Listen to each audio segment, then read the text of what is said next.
Hello everyone, I am Vishali. कैसे हो आप सब? आज की इस वीडियो में हम लोग डिटेल में डिस्कस करेंगे। जैसे कि सभी लोगों को पता है कि C S I R NET June 2025 का आपका एग्ज़ाम नियर है। तो बच्चों ने रिक्वेस्ट करी थी कि मैं ये बताऊं कि कौन कौन से टॉपिक्स के कौन कौन से इम्पॉर्टेंट मेजर और minor subject wise questions exam में आते हैं। तो आज हम जो एनालाइज करेंगे वो करेंगे लीनियर अलजेब्रा के बारे में। इसके बाद नेक्स्ट वीडियोस आएंगी, वो आएगी real analysis, then ODPD, abstract algebra, complex analysis और एक मर्ज करके आएगी COV, integral, LPP, numerical analysis पे, ताकि आप लोगों को अगर कोई और टॉपिक्स ना भी करें तो जो मोस्ट इम्पॉर्टेंट टॉपिक्स हैं उनका तो फुल 100% रिविजन आपको बहुत अच्छे से करके जाना है। ठीक है, सो स्टार्ट करते हैं। लीनियर अलजेब्रा की अगर बात करें तो लीनियर अलजेब्रा में जो पहला टॉपिक आता है वो आता है वेक्टर स्पेसेस का। वेक्टर स्पेसेस में पार्ट बी में यूजुअली एक क्वेश्चन आता ही आता है। ठीक है, 1 से 1 मतलब एक क्वेश्चन आता ही आता है। और पार्ट सी में 1 से 2 क्वेश्चंस एग्जाम में मिलते हैं। तो वेक्टर स्पेसेस का चैप्टर हो गया। अब आते हैं वेक्टर स्पेसेस पे। ये जो मैं आपको समझा रही हूँ कौन से टॉपिक्स हैं, क्या हैं। अगर आपको इसकी पीडीएफ चाहिए तो आप मेरी ऐप में इसकी पीडीएफ ले सकते हो। उसमें मैं इसकी पीडीएफ बना के डाल दूंगी, जिसमें आप ये सारे चैप्टर्स अपने पास लिख सकते हैं, या फिर वीडियोस देखते देखते भी आप ये नोट डाउन कर सकते हैं। अब वेक्टर स्पेसेस में कौन कौन से टॉपिक्स हैं, तो वेक्टर स्पेसेस तो एक मेजर टॉपिक हो गया। इसके अंदर कुछ माइनर टॉपिक्स हैं, जो इसके सब टॉपिक्स हैं वो क्या क्या हैं। टाइप्स ऑफ वेक्टर स्पेसेस पता होना चाहिए बाय डिफॉल्ट जो होते हैं।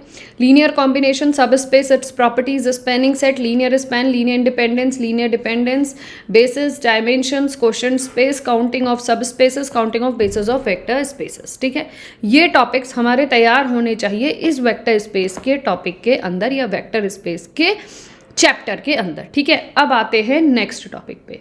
नेक्स्ट है आपका लीनियर ट्रांसफॉर्मेशन, जो पार्ट बी में 0 कभी नहीं आता या फिर 1 आता है, और पार्ट सी में 2 से 3 क्वेश्चंस लीनियर ट्रांसफॉर्मेशन के एग्जाम में आते हैं। ठीक है, अब आते हैं लीनियर ट्रांसफॉर्मेशन के सब टॉपिक्स में।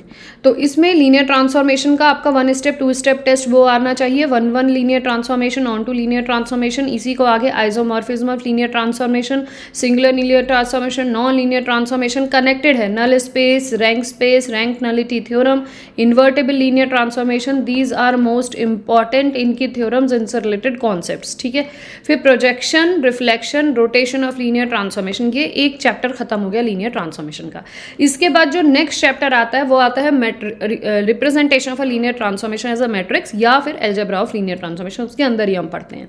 तो अलजेब्रा ऑफ लीनियर ट्रांसफॉर्मेशन, फिर आता है matrix, representation of linear transformation, change of basis, matrices and the linear mapping. ये तुम्हारे जो टॉपिक्स आ गए, ये सारे के सारे लीनियर ट्रांसफॉर्मेशन के तुम्हारे टॉपिक्स, जो तुम्हें तैयार करने ही करने हैं। ठीक है, इसके बाद आ जाते हैं हम next matrices and it's properties. ये टॉपिक सबको पता है। इसमें सारी तरीके की आपके पास स्क्वायर मैट्रिसेस में आपके पास रियल मैट्रिसेस, फिर आपकी कॉम्प्लेक्स मैट्रिसेस, उनके टाइप्स, फिर आपकी normal matrix, unitary matrix, orthogonal matrix, उनकी प्रॉपर्टीज़, ये सारा कुछ आपको पता होना चाहिए। तो मैट्रिसेस से रिलेटेड आपके 0 से लेके 2 क्वेश्चन आते हैं पार्ट बी में, और पार्ट सी में 0 से लेके 3 क्वेश्चन आते हैं। ठीक है, अब बात करते हैं सिस्टम ऑफ लीनियर इक्वेशंस। ये बिल्कुल इनिशियल के चैप्टर्स है, इसलिए इनके मैंने सब टॉपिक्स नहीं लिखे।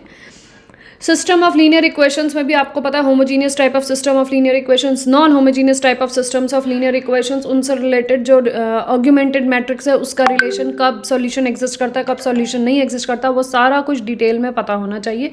पार्ट बी में कभी कभी क्वेश्चन नहीं आता, और पार्ट सी में 0 से लेकर 2 question system of linear of equations के एग्जाम में आ जाते हैं। ठीक है, नेक्स्ट टॉपिक हमारा है eigen values and eigen vectors का, जिसमें पार्ट बी में 0 से लेकर 2 क्वेश्चन आते हैं, और पार्ट सी में 0 से लेके 1 क्वेश्चन आता है। कभी तो कोई क्वेश्चन नहीं आता, कभी 1 आ जाता है, 2 आ जाता है। पार्ट सी में कभी कोई क्वेश्चन नहीं आता, कभी 1 क्वेश्चन आता है। तो ऐसा होगा कि या तो पार्ट बी में क्वेश्चन नहीं देंगे तो पार्ट सी में उसकी भरपाई, मतलब उसमें कवर कर लेंगे, और अगर पार्ट सी में कोई आइगन वैल्यू से रिलेटेड क्वेश्चन नहीं है तो पार्ट बी में आपके ऑप्शंस के रूप में आइगन वैल्यू से रिलेटेड क्वेश्चंस बन जाते हैं। ठीक है, moving to the eigen values and eigen vector से रिलेटेड क्या क्या कॉन्सेप्ट्स आपको तैयार करने हैं। तो यहाँ पे क्या क्या टॉपिक्स आने चाहिए। Characteristic polynomial, diagonalization, eigen values, eigen vectors, minimal polynomial, block matrices की कैरेक्टरिस्टिक पॉलिनोमियल, मिनिमल पॉलिनोमियल निकालनी, डायगोनलाइजेशन के रिस्पेक्ट में मिनिमल पॉलिनोमियल, कैरेक्टरिस्टिक पॉलिनोमियल निकालना, मिनिमल पॉलिनोमियल डायगोनलाइजेशन के बीच में रिलेशन आना, सिमिलैरिटी ऑफ मैट्रिसेस आना, जेसी फॉर्म आना, निलपोटेंट ऑपरेटर्स आना, एएम जीएम के रिलेशंस आना डायगोनलाइजेशन से related, T variance of subspaces से रिलेटेड क्वेश्चन एग्जाम में अब आने लगे। तो ये टॉपिक तुम्हें करने हैं eigen values and eigen vectors के साथ ही हैं ये टॉपिक्स, ठीक है, उस टॉपिक में। उसके बाद अब हम नेक्स्ट आ जाते हैं, हमारा ये सारा कवर हो गया। अब हम आ जाते हैं डायगोनलाइजेशन एंड जेसी फॉर्म। तो डायगोनलाइजेशन मैंने तुम्हें बता दिया, सारी की सारी प्रॉपर्टीज डायगोनलाइजेशन क्यों होती है, क्यों मैट्रिक्स डायगोनलाइजेबल कहलाती है, उसके बाद उसकी क्या क्या प्रॉपर्टीज़ है वो पता होना चाहिए, मिनिमल पॉलिनोमियल से उसका रिलेशन, एएम जीएम से डायगोनलाइजेशन का relation, linearly independent eigen vectors से रिलेशन, ये सारी चीज़ें तुम्हें पता होनी चाहिए। अब और जेसी फॉर्म के डिफरेंट टाइप्स, वही सारी formulas of JC form, properties of JC form, वो सब आना चाहिए। तो पार्ट बी में इसके 0 से 1 क्वेश्चन आते हैं और पार्ट सी में 1 से लेकर 2 क्वेश्चन डायगोनलाइजेशन जेसी फॉर्म के दिखते हैं।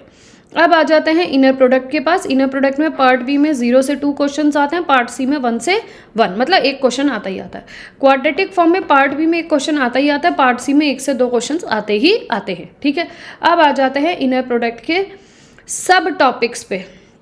और बाइलिनियर फॉर्म है हम क्वाड्रेटिक फॉर्म, इनकी प्रॉपर्टीज़, ठीक है, कब बाइलिनियर फॉर्म बनेगा, कब क्वाड्रेटिक फॉर्म बनेगा, बाइलिनियर क्वाड्रेटिक की क्या क्या प्रॉपर्टीज़ हैं, डेफिनेट मैट्रिसेस की सारी प्रॉपर्टीज़, जिसमें आपकी पॉजिटिव, नेगेटिव, सेमी डेफिनेट, बहुत इंपॉर्टेंट क्वेश्चन है।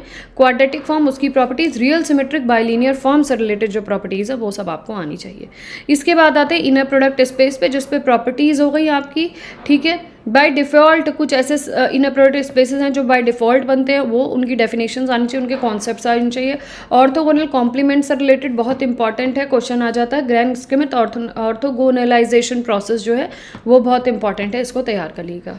ये तो मोटे मोटे टॉपिक्स हैं जो आपको पूरे लीनियर के कम से कम 7 से 8 बार रिविजन करके इनके PYQs लगाने हैं। These are more and you will say more favourable topics जो एग्जाम में आते ही आते हैं, ठीक है। तो यहाँ पे आप, आई होप आपकी पूरी लीनियर अलजेब्रा कवर हो गई। आई होप बिल्कुल समझ में आ गया होगा कि कौन से टॉपिक से कितने क्वेश्चंस बनते हैं, कौन से टॉपिक्स के अंदर कौन से सब टॉपिक्स हमें तैयार करके जाने हैं। अगर वीडियो अच्छी लगी हो तो चैनल को सब्सक्राइब कर देना। इसके अलावा जो भी बच्चे CSIR नेट दिसंबर की प्रिपरेशन करना चाहते हैं तो वो मेरे साथ जुड़ सकते हैं। मैंने इस बार पेड बैच स्टार्ट किया है which is for CSIR NET December, that I will be going to start from 1 July 2025।